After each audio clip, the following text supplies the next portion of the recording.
I can just you can feel it when you're talking about it too. It was, and you know, I think what the people, the audience there at Ridgefield will come to understand is that so much of this is local flavor, because I grew up 20 years of my life in Connecticut, over the border as well for a few years in outside of Boston. I lived. And then you know, my first steps on the Broadway stage were just down the road in New York City. So it has a wonderful local flavor. And I'll add even one more level into it, is that not many people will remember this, but I took 6 years off before I became an actor out of college.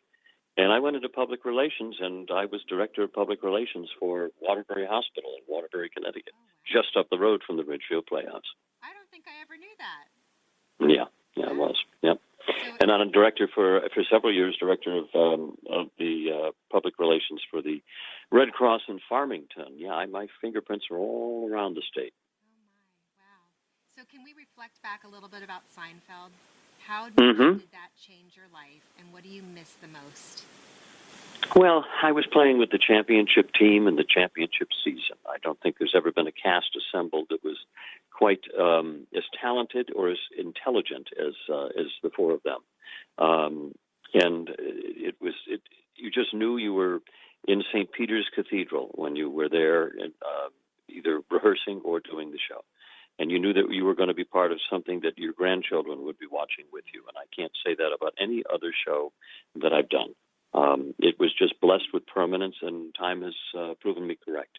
Not only domestically, but internationally. It's syndicated in 85 countries, so you really can't go anywhere in this world now and not be recognized for the achievements of that show. Do people walk up to you all the time still and say, Peterman, and do they ask? Oh, not only that, they quote lines perfectly. Do you have a favorite episode? Well, you know, I do. I loved a lot of the things, but I thought the Friars Club episode was especially good when Rob Schneider was playing my hard of hearing assistant. But my favorite one, I think, was the wedding cake episode, which was also the Frogger episode, because I think that was just one of the best executed scripts that we did.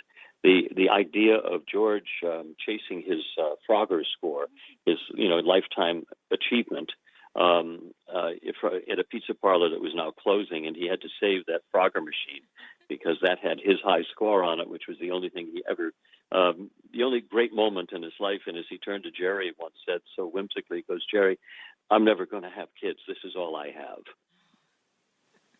Was it easy for you to get into character all the time? Oh, yeah, the character.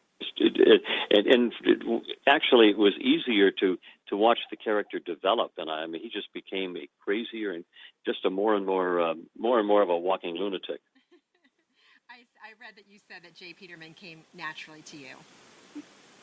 Well, it really did. He was, and again, it goes back to a little bit of, you could probably hear one of those disc jockeys in the background, that I grew up with in Connecticut. Just that sense of those, huge, melodic, almost musical voices. And that's really where Peterman developed a little bit. He was kind of a 40s radio drama combined with a little bit of a bad Charles Kuralt. And I think that was kind of the genesis of the character. What an amazing journey that lives on. You did many of your scenes, most of your scenes, I think, with Julia, right? Most of them there, yeah. A little bit with Kramer, some with Jerry, and I worked with all, obviously with all of them. But there was definitely a Mary Tyler Moore, Lou Grant type of connection between she and I, at a more absurd level. Do you all keep in touch? Oh, sure, yes. I see Jerry all the time. Just was in New York with him. So fun. Doing a little Seinfeld thing at. Over on the Upper West Side there at the Beacon Theater, and just had some wonderful experiences with all of them. And the business is a very small business, so it there's only a few of us in it at any one time. Amazing. If you just tuned in, I'm talking to John O'Hurley. He's going to be in our neighborhood, the Ridgefield Playhouse, this Sunday. A Man with Standards, a thoughtful autobiography with song. What an amazing night that's going to be. You can tell that you love doing what you do. Well, I love doing this show. It's just so much fun to get out on stage and with this wonderful band that I have to recreate the music and to really sit down and just tell stories, just in a very real sense, and sing the glorious music of the time. And it relaxes the audience, and they know that they're going to have fun.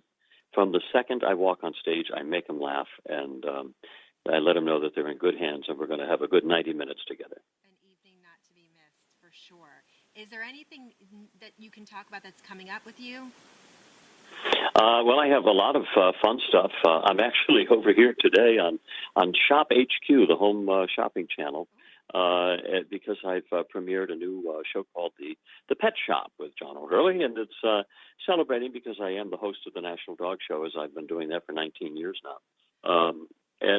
So I have my potpourri of great pet products that I've selected from all over the world. And in addition to that, I have a new show on HGTV that's going to be called Buy Like a Billionaire, which is a game show that allows a couple of average means to peruse billion-dollar homes and try to discover which one was purchased most recently by a certain millionaire. And if they get it right, then the show pays off their mortgage for the rest of the year.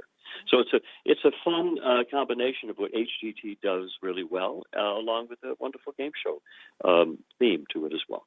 So fun. The National Dog Show. We spoke, I think, once before about that. You've been doing that for so long. What was it about that? Yeah. This is year 19 coming up. It's, who knew that this 2-hour slice of programming right after the Macy's Thanksgiving Day Parade and right before football was going to be so ripe for something as crazy as a dog show.